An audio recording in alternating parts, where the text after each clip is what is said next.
It is May 11th, 2023, and the latest updates on the Bakhmut front is that the fighting continues heavily across multiple axes.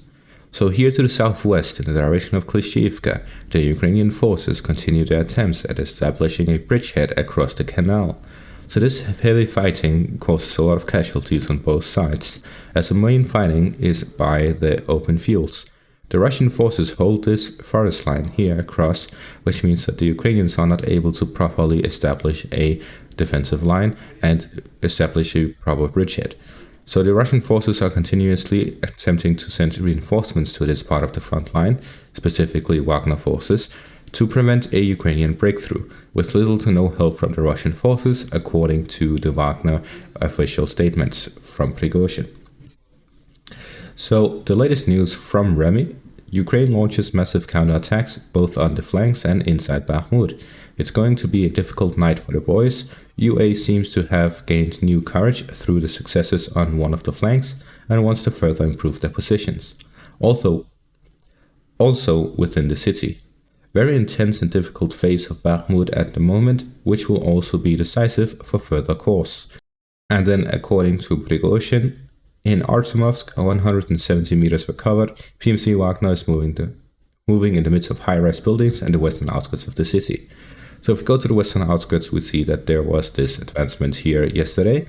And then we also see that the Russian forces managed to fully capture this first high-rise building, as well as the one here to the north. So they have managed to establish footholds and enter the citadel area from both the north and the southeast.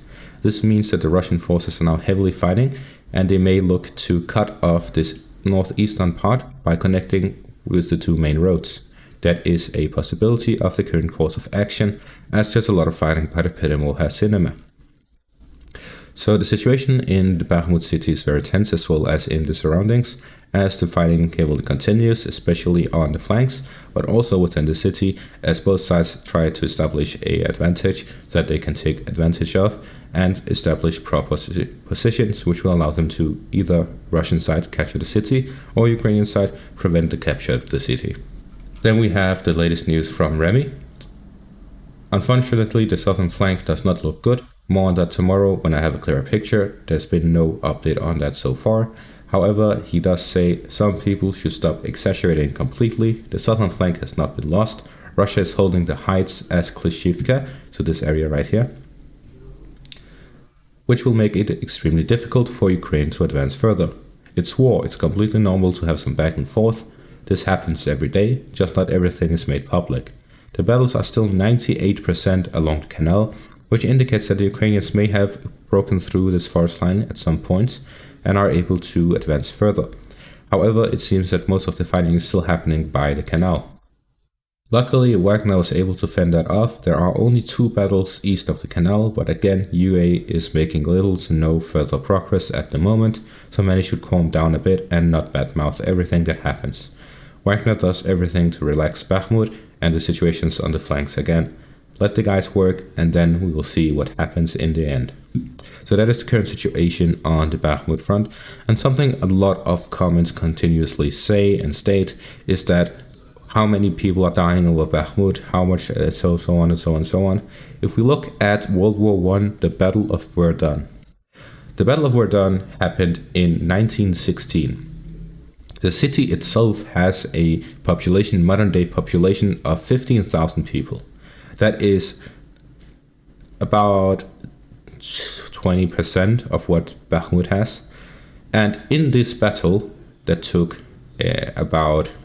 almost a year, from February to December, so that is almost 10 months, 21st of February to 16th of December. So this war, which happened, this is 10 kilometers. So this would be probably around 10 kilometers. So this battle had 300 to 400,000 casualties on each side. This battle alone, not the whole front line, not all of these things. This battle alone, 400,000 casualties on each side. In 1/2 an hour, the Germans launched over 1 million artillery shells. So this current situation is nothing compared to World War I, And the scale of this battle is small compared to World War I. So don't go around complaining there's little to no movement, they only move 150 meters a day. In that battle, the Germans and French didn't move for months, yet hundreds of thousands of casualties appeared. So in the end, don't just throw away, you have no idea about war, don't make up fantasies about what reality is and what reality isn't.